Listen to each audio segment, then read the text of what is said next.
Greetings, fellow scribes! Welcome back to the archive. This week, I continue my focus on the clans of the Legend of the Five Rings, with my focus shifting to the Lion Clan.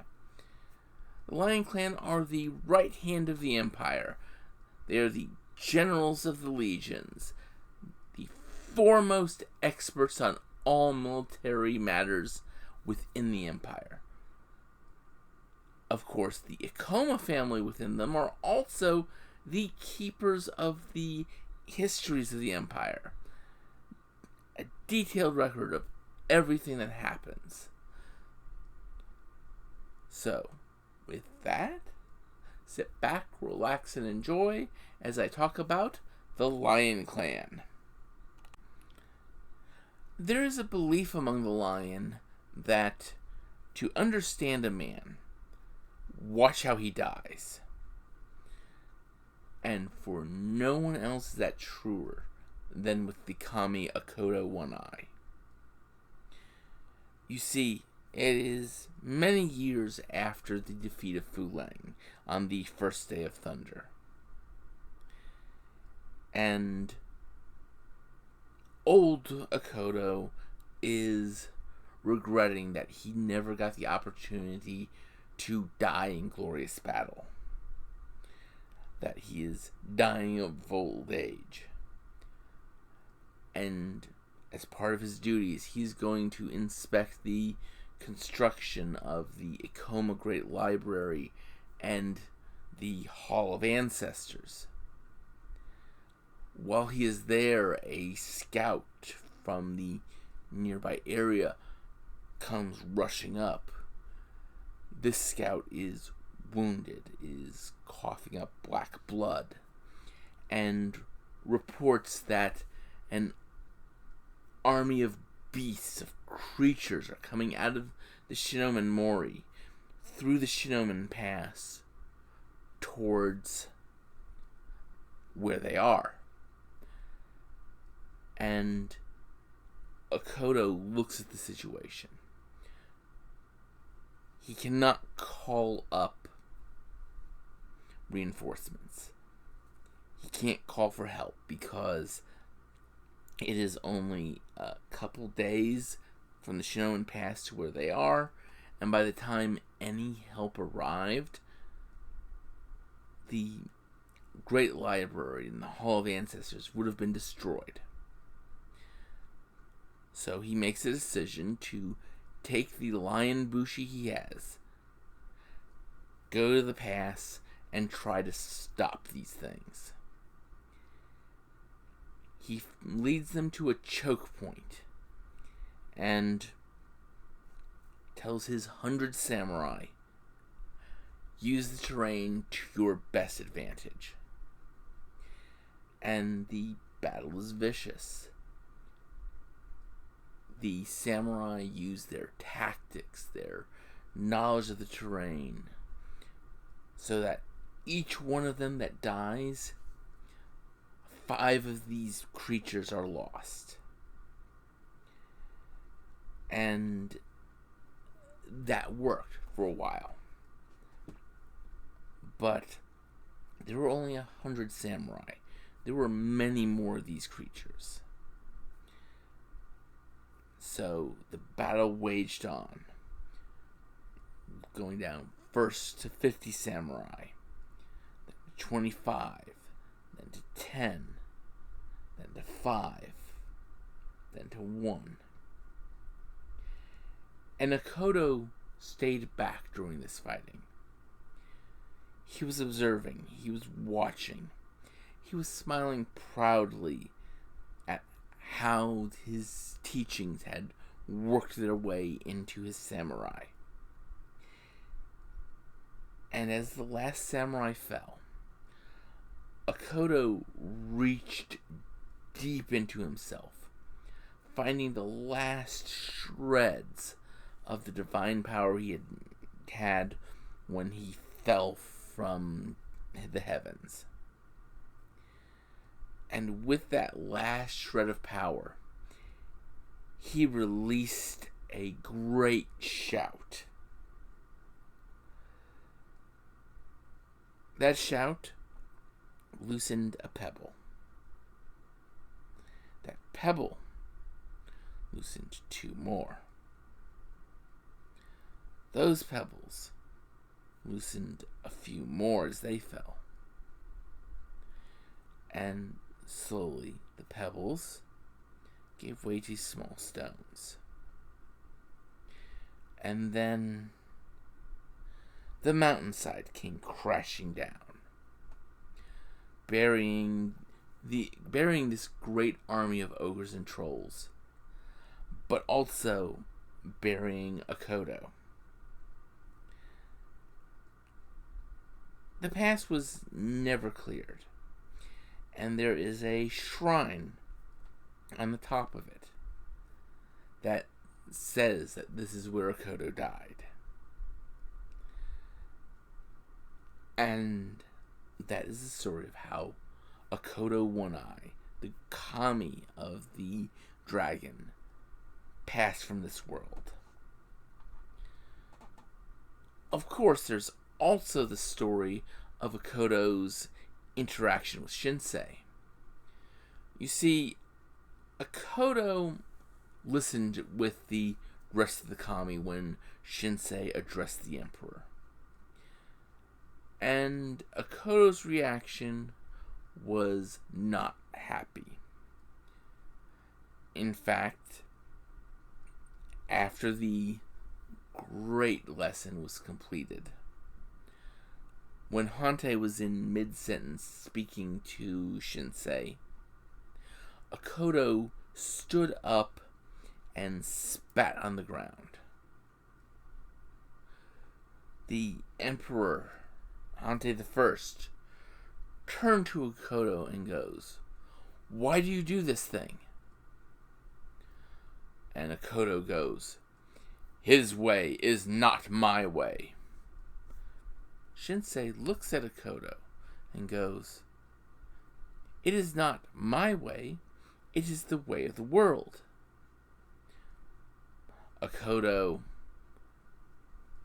looks at Shinsei defiantly and goes, "Introspection and philosophy, those are for men, not soldiers."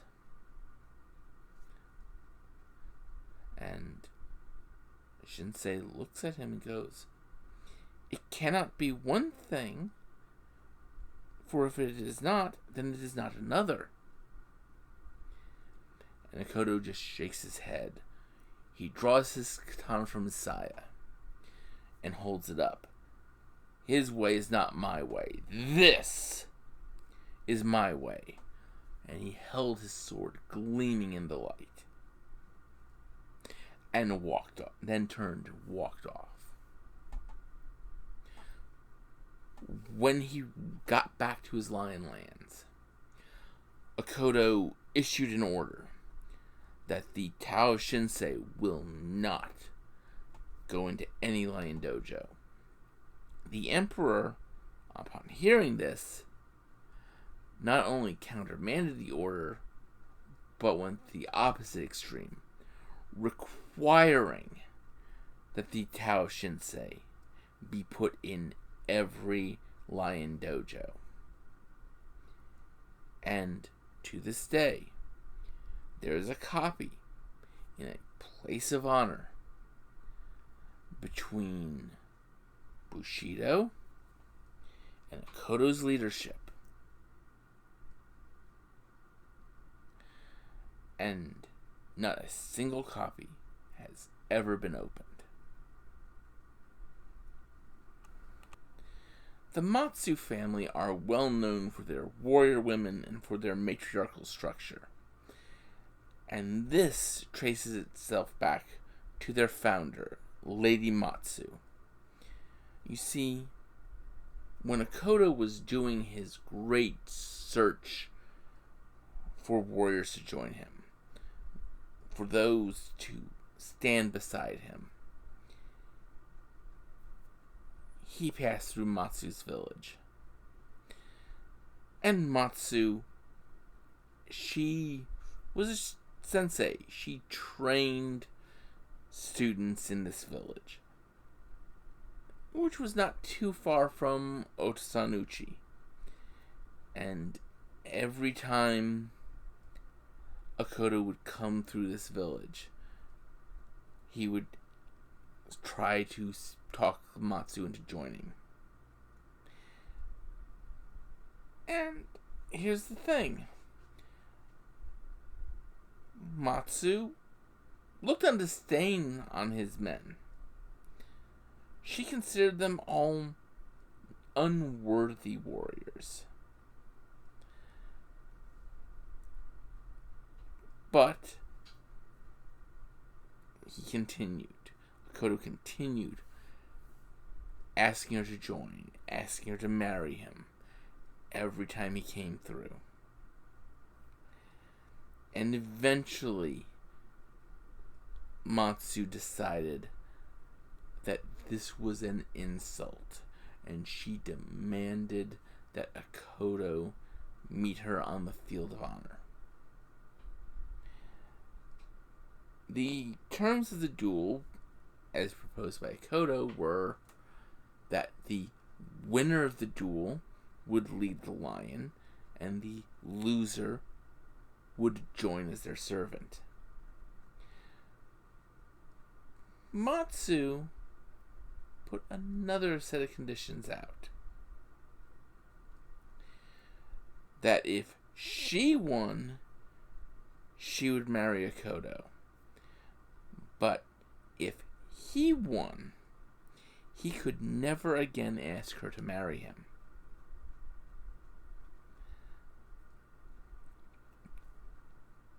Now, that seems weird at first. But not really when you really think about it. Because we'll get to that explanation in a bit. You see, Akodo won the duel. And by all accounts, it was a great duel of master swordsmen struggling until the duel ended with Akodo's sword tip at Matsu's throat. And she joined the line. And she served faithfully, even becoming the first Thunder. Literally, the first of the 7 Thunders to step forward. But years later, she did eventually pick a husband. This husband was the 4th of Akodo's followers. And on her wedding day, Akodo asked her, "Why did you choose him? Out of all the great warriors, why did you choose him of all of them?" And she said, "If I marry you, I will be the bride of Akodo. When he marries me, he will be the husband of Matsu." And that happened. In fact, no one knows the name of Matsu's husband, or even remembers the name of this 5th family of the lion. All that is really known is they existed at one time, and they have been completely subsumed into the Matsu.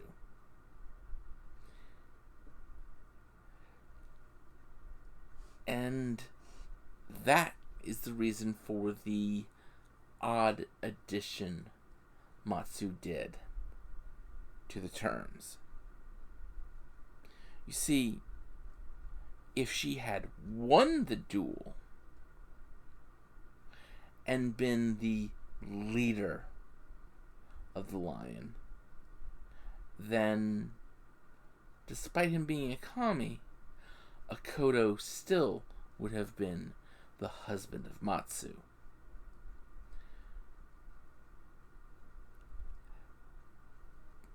And that that is the Matsu. They are fiery, they are strong-willed, and men who marry into them take on the Matsu name. Men who marry out of the family forever forsake any ties to the Matsu family. And in fact, even if they marry someone of lower status, they have to give up the name.